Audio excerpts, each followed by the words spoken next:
అందరికీ నమస్కారం. ఈరోజు మనతో ఉన్నారు ప్రముఖ ఆధ్యాత్మికవేత్త, జ్యోతిష్య మరియు వాస్తు పండితులు బ్రహ్మశ్రీ డాక్టర్ గుండెపూడి శివసుధీర్ శర్మ గురువు గారు ఉన్నారు. మాట్లాడదాం. జై శ్రీరామ్ గురువు గారు. శ్రీమాత్రే నమః, శ్రీ గురుభ్యో నమః.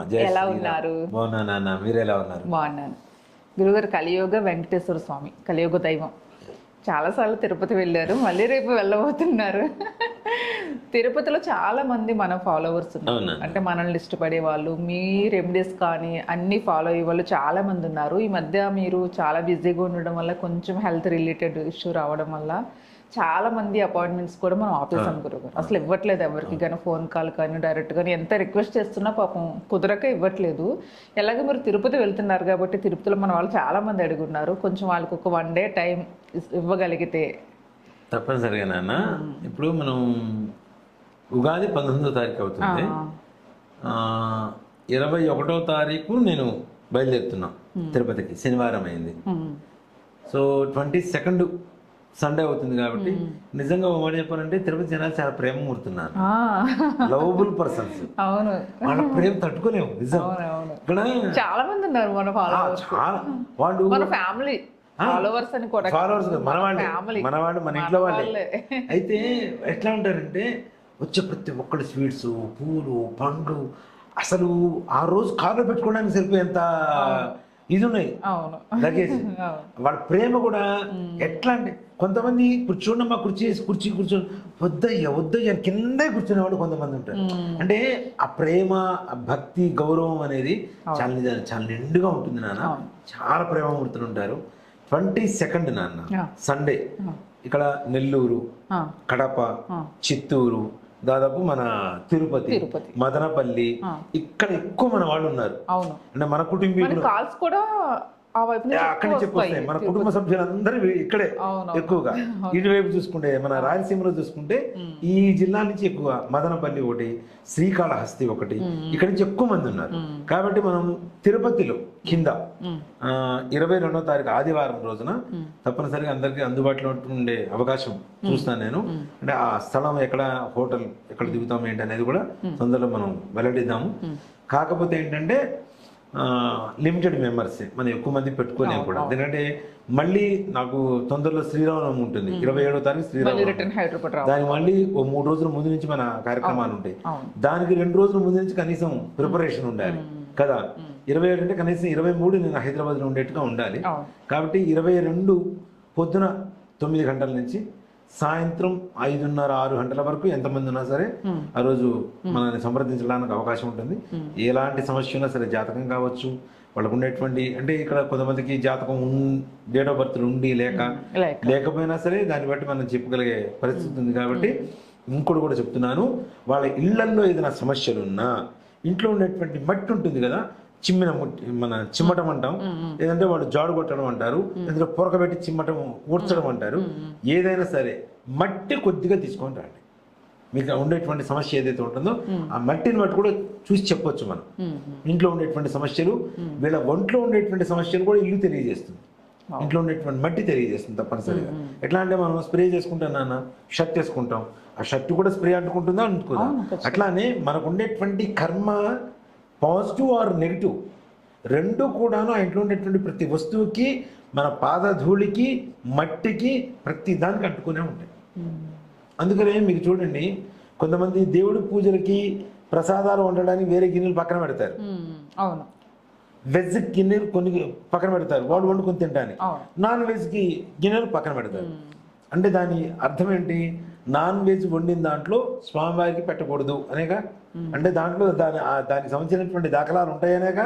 అట్లానే ఇంట్లో కూడా మనకు సంబంధించినటువంటి కర్మకు సంబంధించినటువంటి ప్రతి ఒక్క పాజిటివ్ ఆర్ నెగిటివ్ అనేది ఆ ధూళికి కానీ, ఇంట్లో ఉన్నటువంటి ప్రతి ఇంటికి తిరగలేం కదా మనం, వెళ్ళి చూడటం అనేది కష్టం అవుతుంది.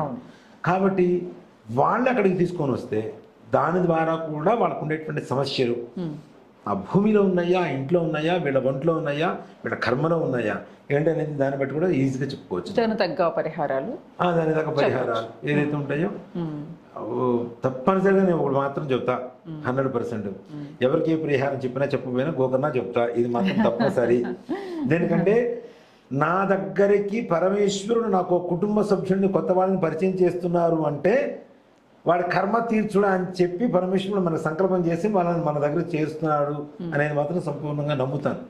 కాబట్టి ఆ కర్మ తీర్చడం అనేటువంటి నా బాధ్యత, పరమేశ్వరుడు మన మీద పెట్టినటువంటి బాధ్యత. కాబట్టి ఆ బాధ్యత తప్పనిసరిగా ఉంటుంది నాన్న, ఉంటేనే మన దగ్గరకు వస్తారని కూడా చెప్తుంటా కదా. మన వీడియోలు చూడటమే కాదు, నా మాట వినటమే కాదు, నాకు ఫోన్ చేయడమే కాదు, నన్ను కలవడమే కాదు, వీటిలో ఏది జరిగినా తప్పనిసరిగా వాళ్ళకి ఆ దోషాలు ఉంటేనే జరుగుతాయి.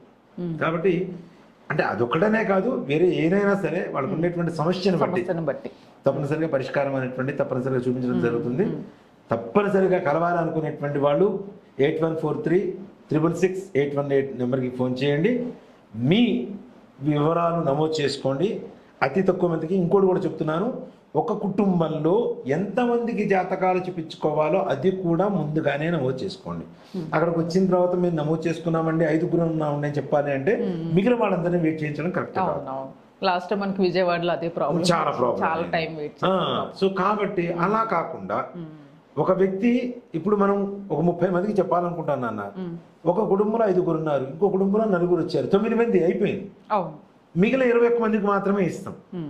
ఒక వ్యక్తికి అపాయింట్మెంట్ ఇచ్చేసి మిగిలిన 4గురికి చెప్పాలి అంటే మిగతా వాళ్ళకి టైం 34 మంది అవుతున్నారు కదా. నాకు ఓపిక ఉండాలి, టైం ఉండాలి, వచ్చిన వాళ్ళు వెయిట్ చేయాలి, వాళ్ళని వెయిట్ చేయించడం కరెక్ట్ కాదు. సో కాబట్టి దయచేసి దూరం నుంచి కూడా ఎదురు వాళ్ళ ఇబ్బందిని కూడా గుర్తించుకోండి. ఇక్కడ తిరుపతి లోకల్ పర్సన్సే కాదు, ఎక్కువ నెల్లూరు, కడప, చిత్తూరు వాళ్ళు కూడా ఎక్కువ వస్తారు, మదనపల్లి. హైదరాబాద్ కంటే అంత దగ్గర కాబట్టి అక్కడికి వచ్చేస్తారు మీరు వస్తున్నారు కాబట్టి. సో కాబట్టి అక్కడ దగ్గరగా ఉండేటువంటి వ్యక్తులు ఎవరైనా సరే కలవాలనుకునేటువంటి వాళ్ళు 22వ తారీఖు మార్చి ఆదివారం, ఇది కూడా మీకోసమే ఆదివారం సెలెక్ట్ చేసుకుంటాను. శనివారం స్వామివారి దర్శనం చేసుకుని వచ్చేద్దాం అనుకున్నాను నేను. సాయంత్రానికి అయిపోతే రాత్రికి ఫ్లైట్ ఉంటుంది, వచ్చేయచ్చు. కానీ ఆదివారం అందరికీ సానుకూలంగా ఉంటుంది కదా నాన్న, సావకాశంగా ఉంటుంది, హాలిడే, లీవ్ పెట్టుకోవాల్సిన అవసరం ఉండదు. కాబట్టి సండే రోజున రండి. సండే మీ కుటుంబ సభ్యుడైనటువంటి నన్ను మీతో కలుపుకోండి, మీరు నాతో కలవండి.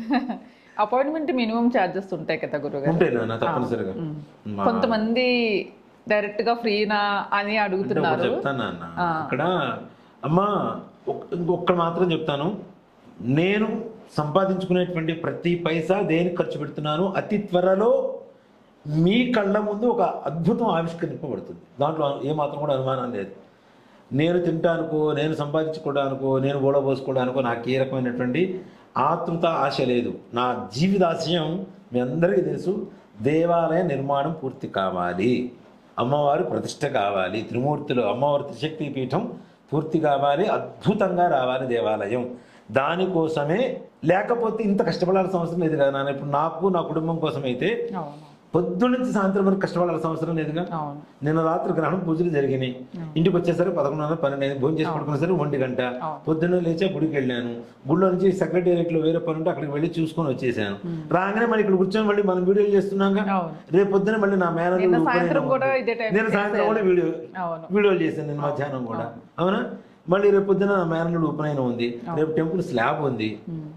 ఇంత హడావుడిలో కూడా మీ ముందుకు రావాలి, మిమ్మల్ని కలవాలి, అదేదో సంపాదన మార్గంగా నేను చూడలేదు. దీంట్లో నుంచి కూడా మిమ్మల్ని దేవాలయంలో భాగస్వాములు చేయడానికి ఇది ఒక ప్రయత్నం. మీ పైసా కూడా దేవాలయంలో ఉంటుంది, ఇది నా ప్రమాణ పూర్తిగా అమ్మవారి మీద ప్రమాణం చేసి చూద్దాం. మీ ప్రతి పైసా, ప్రతి ఒక్కరి పైసా అమ్మవారి దేవాలయ నిర్మాణంలో నిమిడీకృతమై ఉంటుంది. దాని ద్వారా నేను సంపాదించుకోవడం కాదు, మీరు పుణ్యాన్ని సంపాదించుకుంటున్నారని చెప్తా. పుణ్యాన్ని ఆర్జిస్తున్నారు అంతే, దాని గురించి సమస్య లేదు. కాబట్టి ఇది ఇంకోటి కూడా ఏంటంటే, ఇది అయిపోయిన తర్వాత, దేవాలయం పూర్తయిన తర్వాత దాని పోషణ కూడా చాలా కష్టం. ఓ దేవాలయం నిర్మించడం అంటే సామాన్యమైన విషయం కాదు, కోట్లతో కూడుకున్నటువంటి వ్యవహారం.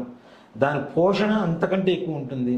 ఇప్పుడు దేవాలయం నిర్మించడానికి కనీసం 1,50,00,000 వరకు అవుతుంది. విగ్రహాలు ఇవన్నీ పూర్తి చేసుకుంటే 2 కోట్ల రూపాయలు దాదాపు అవుతుంది. దాని తర్వాత గుళ్ళో కావాల్సిన సామాగ్రి తేవడానికి ఒక 50 లక్షలు 60 లక్షలు సామాగ్రి అవుతాయి. అక్కడ నుంచి ప్రతి నెల జీతాలు, అమ్మవారి నైవేద్యాలు, పూలదండలు, కొబ్బరికాయలు, ధూపాలు, దీపాలు, ఇవన్నీ. అవునా? ఇప్పుడు ఎట్లా ఉంటుందంటే, గుడి కట్టడం పెద్ద సమస్య కాదు నాన్న. పిల్లాన్ని కానీ అనాథలాగా వదిలేయటం కాదుగా మనం చేసేది. గుడి నిర్మిస్తున్నామంటే దాని బాధ్యత కూడా అంతమంది కూడా చూస్తుంటాం. దేవాలయం కట్టించడం ద్వారా అవి పట్టించుకోపోతే కూడాను వంశపరంపరగా వచ్చేటువంటి దేవాలయాలు దోషాలు వస్తాయి, దేవతా శాపాలు వస్తాయని చెప్తాం. మరి అట్లాంటివి అన్ని అందరికీ చెప్తూ కూడా నేను ఎందుకు చేస్తా అట్లా? అవునా? దీంట్లో రూపాయి ఇచ్చే ప్రతి ఒక్కరికి పుణ్యం రావాలి. దేవాలయం నిత్య కళ్యాణం పచ్చతోరణంలాగా వెలుగుతూ ఉండాలి, ఎప్పుడు కూడా వెలుగు పరుచుతూ ఉండాలి. అమ్మవారి దేవాలయంలోకి అడుగుపెట్టినటువంటి ప్రతి ఒక్కరికి ఏ రకమైనటువంటి సమస్యతో సంకల్పంతో అయితే అడుగుపెట్టారో ఆ సంకల్పం నెరవేరి ఇంటికి ఆనందంగా వెళ్ళాలి అనేంత శక్తివంతంగా దేవాలయాన్ని తయారు చేయడం కోసమే చేస్తున్నాం. అందం తీసి పక్కన పెడదాం, అందం ఎట్లాగో తయారు చేస్తాం, దేవాలయం అందంగా ఉంటుంది. కానీ ఆ అందమైనటువంటి దేవాలయంలో ఒక అందమైనటువంటి మనిషికి అందమైనటువంటి డ్రెస్సు వేసి అందమైన మనస్సు ఉంటే ఎంత బాగుంటుంది, ఎంత అందంగా ఉంటుంది. అందమైన డ్రెస్ వేసి అందమైన మనిషికి అందమైన మనసు లేకపోతే ఏం లేదు. అలాగే అంత అందమైనటువంటి దేవాలయానికి అందమైన అమ్మవారికి శక్తి ఉంటే ఇంకా సంపూర్ణంగా ఉంటుంది కదా. కాబట్టి నేను తీసుకునేటువంటి ప్రతి రూపాయి కూడాను దేవాలయం నిర్మించాలనేటువంటి కోరికతోనే. నేను నిజంగానే సంపాదించుకోవాలనుకుంటే దేవాలయం కట్టను, ఇంకో ఇల్లు కొనుక్కునేవాడిని, ఓ బెంచ్ కారు కొనుక్కునేవాడిని. అందుకని దేవాలయం కట్టాలన్న ఆలోచన రాదు, ఆ సంకల్పం మైండ్ కూడా ఉండదు.